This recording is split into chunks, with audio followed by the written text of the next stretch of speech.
Hello, everybody. It's the old bear from the old bear's den again. We got another story for you tonight. It's our last night of our mini vacation. We were going to do it earlier, but we thought with all the pretty lights and stuff here on the campers and trailers and all that stuff, and we'd show you a little bit of the nighttime activity. As you can hear, most of the activities from crickets and bugs at night, which is a good thing. When you're out here trying to rest and relax and recuperate from life in general, try to slow down, have be more in touch with my better half. This helps. Anyway, this story comes from. Now I'm gonna give you one of my personal ones. I was going to give you the backstory about the one where the young couple disappeared. But my better judgment says that we should not go there. That can cause people trouble. So we're not going to do that. What we're going to do is one that came out of Kentucky. Down near the Mammoth Caves. Evidently this family, now this is about, oh shoot, I'd have to say 20 years old. But it still goes on because I stay in touch with that family. And I was still living here in West Virginia. I was married, had one son at the time, and got a phone call from a gentleman that said, hey, somebody told me to call you, I've got troubles. And I was like, well, I'm not a minister, what kind of troubles can you be in? He just kind of laughingly said, hey, you wouldn't believe it if I told you. And I said, well, you tell me and then we'll go from there. Started out by telling me that he's had strange howls around his home. He had seen a couple of different creatures in his yard at one time. Around his home, he had nothing got killed at his home. But these things were going through his yard at night, roaming around the house, looking in the windows of his kids' rooms. Now, he had 3 kids, 2 boys and a girl. Now, the 2 boys stayed in the same room. They were young. They had bunk beds, he said. And they were well-behaved kids, is what he told me. And from what I saw once I got down there, they are well-behaved kids, but every one of the kids had blonde hair. 2 little boys had blonde hair, and the little girl had blonde hair. Mommy had blonde hair. He was the only one that had a dark collar, and his was coal black. So what was happening is these things were showing themselves to his wife and to his kids. They were out there. He said that his wife told him that these things would whistle when she would come out the door at night, or right at dark. I didn't believe in the whistling until I heard it down in North Carolina just here recently. And, which is very strange. I'd never heard of that before. These were juveniles that were doing the whistling. And after some time, after the juveniles was always down there in the dark, the big male showed up. The big alpha male showed up. The alpha female started coming around. a couple of other females started coming around. And the reason they knew they were different, because all of them were different size, different color, a black or a dark brown, chocolate brown, um, a black and gray mix. So they were seeing 5 or 6 different Bigfoot at their home, different times. He had even seen two of them, the big black male and the chocolate brown female, alpha female. So what was going on was they were looking in the kids' windows at night. They were looking in there at his wife through the kitchen window at night when she was doing dishes after feeding the kids and fixing dinner and always leaving him a leftover plate, because he worked late. He's a coal miner, so he worked 12-hour days, 6 days a week. And then half the time he worked on Sunday for 8 hours. So he was, getting in late. You go to work at 3 or 4 o'clock in the morning and get to the mine and work 12 hours, get off at 5, get home around 6 or so, and then have to go to bed. Eat dinner and talk to the wife for a little while, and then he was in bed usually by 8:30, 9 o'clock at the latest. Getting back up at 3 o'clock in the morning, 3:30 in the morning, going to work, leaving the house by 4. And that's what he did every day, Monday through Saturday. And then Sunday he worked 8 hours. He worked from 9 to 5 on Sundays usually. So these things were coming around the house, looking in the windows, scaring the daylight out of his wife, scaring the daylights out of his kids. I don't know what caused them to start coming around, but they were coming around. Well, he got home one evening and saw the big male and saw the alpha female going through his yard.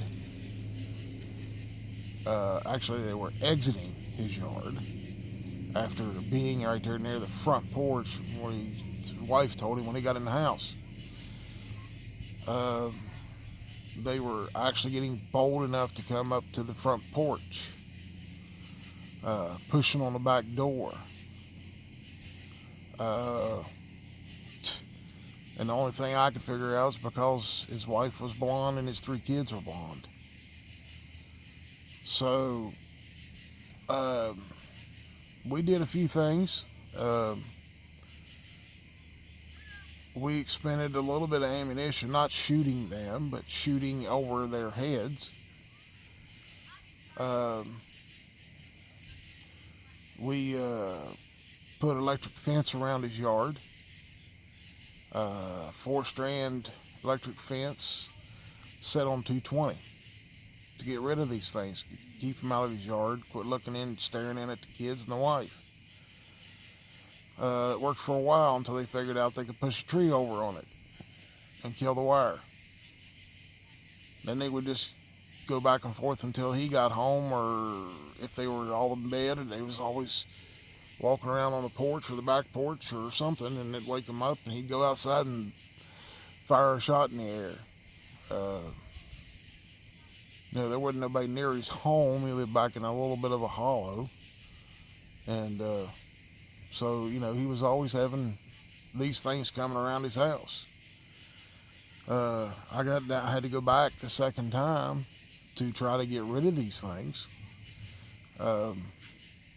Shooting a gun over their head didn't work.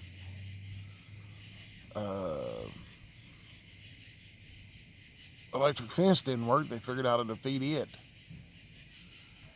So we went looking to see where they were living. We went into close to where they were at. And with that, we had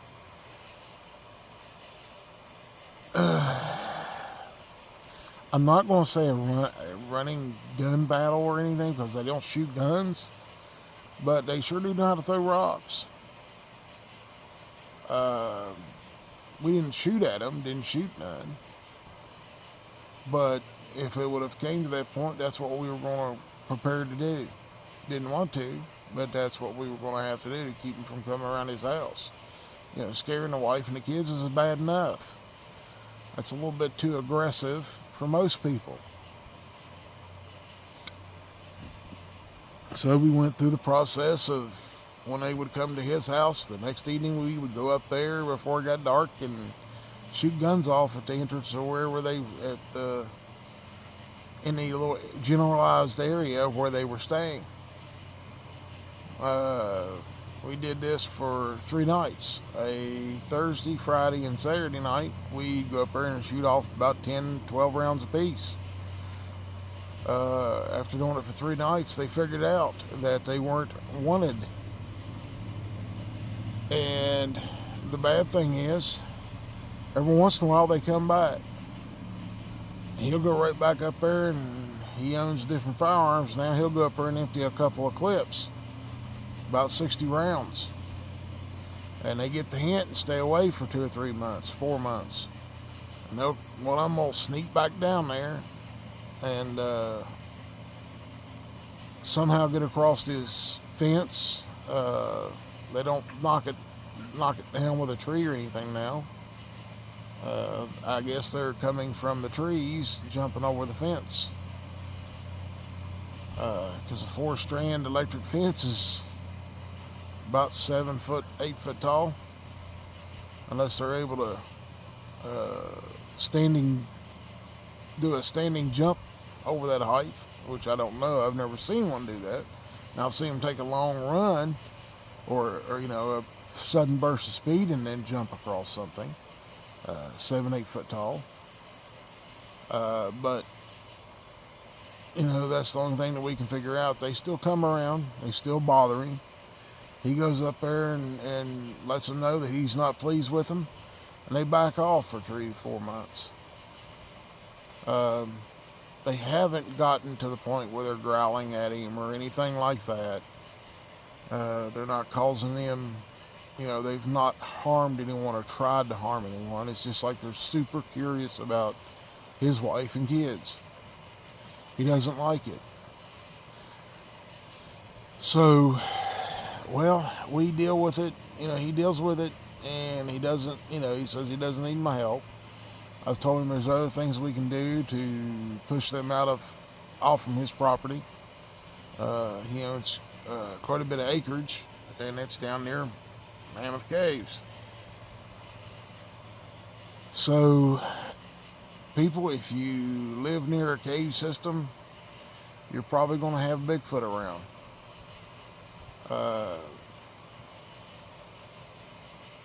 And if you got blonde kids, keep them away from the woods. Don't let them go out and explore in the woods. Tell them that's off limits. Because they seem to have a fascination with blonde children. Or blonde women. And I dare to say, if you're a blonde man, the females may have a fascination for you. So I hope that you take this to heart and take it as it is. And understand, I'm trying to warn you about the possibilities of Bigfoot queuing in on you and zeroing in on you.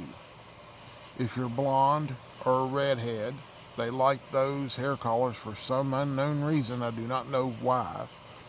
Because I can't get into the head of a Bigfoot. But I'm warning you. Stay safe out there, people. It's not going to get any better anytime soon. And if you're smart, which I know most of the viewers we have on this channel, I know every one of you are smart. And you understand what I'm talking about. And I dare to say to you this, and I'll probably get people upset about this, but Bigfoot and dogmen and all these cryptids that we have been seeing here lately and hearing about, they're not going to be nice to man for very long. This country is in trouble. This world is in trouble. Everything that is going on today is lining up exactly with what Revelation has told us in the Holy Bible, God's Word. And if you don't believe me, read Revelation for yourself. See if it doesn't fit.